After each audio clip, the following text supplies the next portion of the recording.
एक बेहद सुहानी सुबह टोक्यो के एक शांत इलाके में सब कुछ बिल्कुल आम दिनों की तरह लग रहा था, लेकिन हमारे नोबिता के कमरे में सन्नाटा छाया हुआ था, क्योंकि आज फिर वो अपनी लाइफ से परेशान था।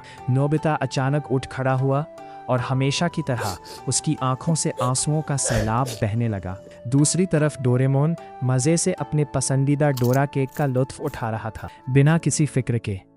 नोबिता रोते हुए चिल्लाया, डोरेमोन, मुझे बचा लो। जियान ने मुझे ग्राउंड से भगा दिया और सुनियो ने मेरा मजाक उड़ाया। डोरेमोन ने एक गहरी सांस ली। वो नोबिता के रोज रोज के इस ड्रामे से पूरी तरह पक चुका था, लेकिन अपने पक्के दोस्त को रोता देख डोरेमोन का दिल पिघल ही गया।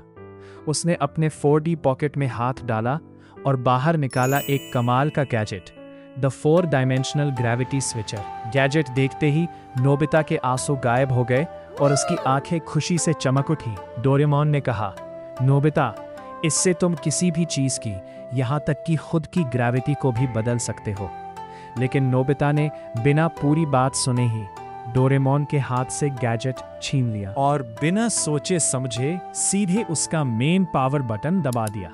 पलक झपकते ही नोबिता के पैरों के नीचे से जमीन गायब हो गई और वो हवा में तैरने लगा। वो सीधे जाकर कमरे की छत से चिपक गया। अब उसके लिए छत ही उसकी जमीन बन चुकी थी।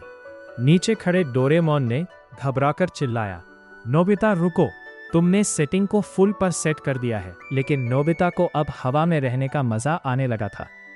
वो छत पर दौड़ते हुए सीधे खुली खिड़की की तरफ बढ़ा और बाहर कूद गया, मगर नीचे गिरने के बजाय वो मकानों की दीवारों पर सीधे खड़े होकर भागने लगा। डोरेमोन ने तुरंत अपने सिर पर बैम्बू कॉप्टर लगाया और नोबिता को रोकने के लिए उसके पीछे उड़ चला। नोबिता अब बिजली के खंभों पर ऐसे दौड़ रहा था जैसे कोई स्पाइडरमैन हो। उधर पार्क में जियान और सुनियो आराम से बैठे बोर हो रहे थे। तभी उनकी नजर ऊपर गई और उनके होश उड़ गए।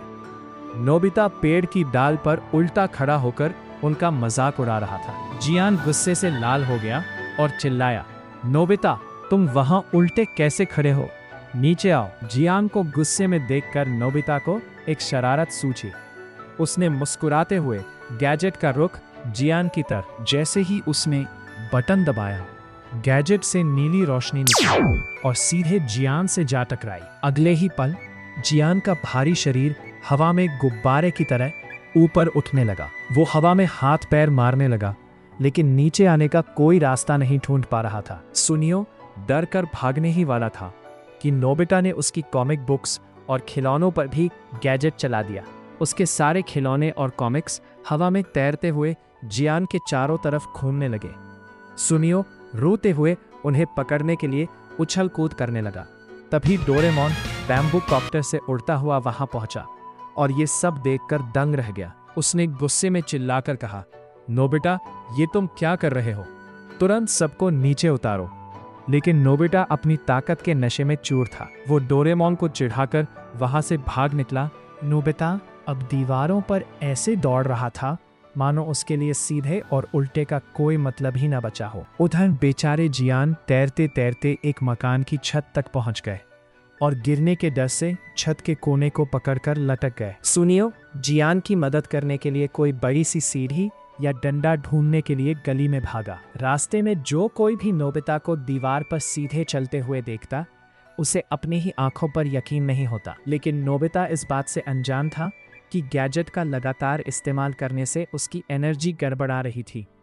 नोबिता ने देखा कि गैजेट की लाइट बदल रही है, पर उसने इसे मामूली बात समझकर नज़रअंदाज कर दिया। उसने अपनी मस्ती जारी रखी और सामने दीवार पर सो रही एक बिल्ली पर गैजेट का बटन दबा दिया। वो आवारा बिल्ली नींद से जागी और खुद को हवा में तैरता पाकर म्याऊं म्याऊं करते हुए डर गई। डोरेमोन ने तुरंत हवा में लपककर बिल्ली को बचाया और उसे सुरक्षित जमीन पर रख दिया। डोरेमोन चिल्लाया, नोबिता, इस गैजेट का ओवरलोड बहुत खतरनाक हो सकता है। इसकी ग्रेविटी वेव्स अनकंट्रोल हो रही है। लेकिन नोबिता को लग रहा था कि डोरेमोन बस उसे डराने की कोशिश कर रहा है। तभी नोबिता की नज़र गली के मोड़ पर खड़े एक आइसक्रीम वाले के ट्रक पर पड़ी। उसने अपनी ग्रेविटी को ऐसे सेट किया कि वो पानी की टंकी की दीवार से फिसलते हुए सीधे नीचे आ गया। जब आइसक्रीम वाले ने नोबिता को अपने ट्रक की खड़ी दीवार पर आराम से चलते हुए देखा तो उसके हाथ से आइसक्रीम स्कूप ही छूट गया। नोबिता ने मजे से हवा में उल्टे लटके लटके ही आइसक्रीम ली और उसे खाने लगा। इधर पार्क में सुनियो एक लंबा बांस का डंडा लेकर आया था और छत पर लटके जियान तक पहुंचाने की कोशिश कर रहा था, लेकिन जियान के हाथ थक चुके थे और छत के कोने से उसकी पकड़ धीरे धीरे छूटने लगी थी। और जैसे ही जियान का हाथ छूटा, वो नीचे गिरने के बजाय आसमान की तरफ तेजी से ऊपर जाने लगा। जियान चिल्लाते हुए बादलों की तरफ बढ़ रहा था, मुझे बचाओ, मैं अंतरिक्ष में नहीं जाना चाहता। तभी रास्ते पर चल रहे नोबिता को ऊपर से जियान की चीख सुनाई दी और उसने चौंक कर आसमान की तरफ देखा। जियान को आसमान में गायब होते देख नोबिता के चेहरे की हवाइयां उड़ गईं। उसने जियान को वापस लाने के लिए जैसे ही रिमोट का बटन दबाना चाहा, एक जोरदार आवाज के साथ गैजेट ब्लास्ट हो गया और पूरे इलाके में एक अजीब सी एनर्जी फैल गई। गैजेट के पूरी तरह खराब होते ही आसपास की सभी चीजों की ग्रेविटी अचानक से खत्म होने लगी। नोबिता तार से फिसल गया, लेकिन नीचे गिरने के बजाय वो भी हवा में बिना किसी कंट्रोल के गोल गोल घूमने लगा। डोरेमोन किसी तरह हवा के थपेड़ों को चीरते हुए आगे बढ़ा। गैजेट के ब्लास्ट होते ही पूरे इलाके की ग्रेविटी पागल हो गई। नोबिता डर के मारे चिल्लाया, डोरेमोन, मुझे बचा लो, मैं रुक नहीं पा रहा हूँ। डोरेमोन ने बिना वक्त गंवाए अपने बैम्बू कॉप्टर की स्पीड बढ़ाई। डोरेमोन ने सही वक्त पर नोबिता का हाथ पकड़ लिया, जिससे नोबिता की जान में जान आई। जियान और सुनियो हवा में तैरते हुए बादलों के भी पार पहुंच चुके थे। हवा में तैर रहा वो खराब रिमोट लगातार खतरनाक ग्रेविटी वेव्स छोड़ रहा था। डोरेमोन ने तुरंत अपने 4D पॉकेट में हाथ डाला ताकि इस बेकाबू ग्रेविटी को रोकने का कोई उपाय निकाल सके। उसने बाहर निकाला अपना एक और शानदार gadget, the magnetic reset gloves. Doraemon ने ग्लव्स पहनकर उस हवा में तैरते हुए पागल रिमोट को मजबूती से पकड़ी लिया। ग्लव्स की जादुई पावर ने रिमोट की बिगड़ी हुई एनर्जी को सोखना शुरू किया।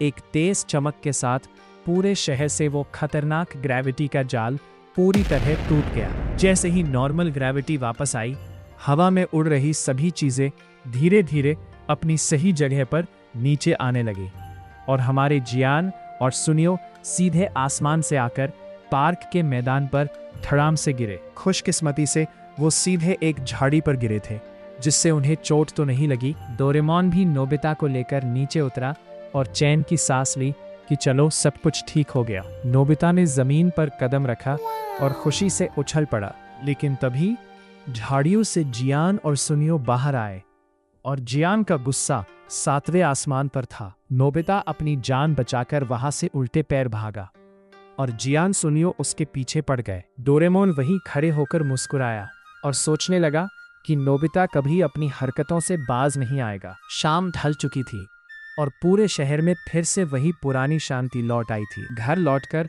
नोबिता को उसकी मम्मी ने डांट लगाई और सीधे होमवर्क करने की सजा दे दी। दिन भर की भागदौड़ और ग्रेविटी के खेल की वजह से नोबिता पूरी तरह थक चुका था। डोरेमोन पास ही बैठकर आराम से अपनी कॉमिक पढ़ रहा था। तभी नोबिता की नज़र दराज के कोने में पड़े उस जादुई बादल के बीज के एक छोटे से टुकड़े पर पड़ी। उसने चुपके से उस टुकड़े को अपनी कुर्सी के नीचे लगा दिया ताकि बिना मेहनत के थोड़ा आराम मिल सके। कुर्सी तुरंत जमीन से 2 इंच ऊपर उठकर हवा में तैरने लगी, लेकिन वो भूल गया था कि ये बीज भी उसी बिगड़े हुए रिमोट की एनर्जी से चार्ज हुआ था। अचानक वो कुर्सी किसी रॉकेट की तरह सीधे ऊपर की तरफ भागी और नोबिता एक बार फिर अपनी कुर्सी समेत कमरे की छत से जाकर टकरा गया। डोरेमोन ने ऊपर देखा तो अपना सिर पकड़ लिया। नोबिता, तुम फिर से छत पर पहुंच गए। डोरेमोन हंसने लगा और उसने इस बार उसकी मदद करने से साफ मना कर दिया। तो दोस्तों, नोबिता को अपनी शॉर्टकट मारने की आदत की वजह से एक बार फिर मज़ेदार सज़ा मिल चुकी थी। इसीलिए कहते हैं, बिना सोचे समझे किसी चीज़ का इस्तेमाल भारी पड़ सकता है। मिलते हैं अगले एपिसोड में। तब तक के लिए बाय बाय।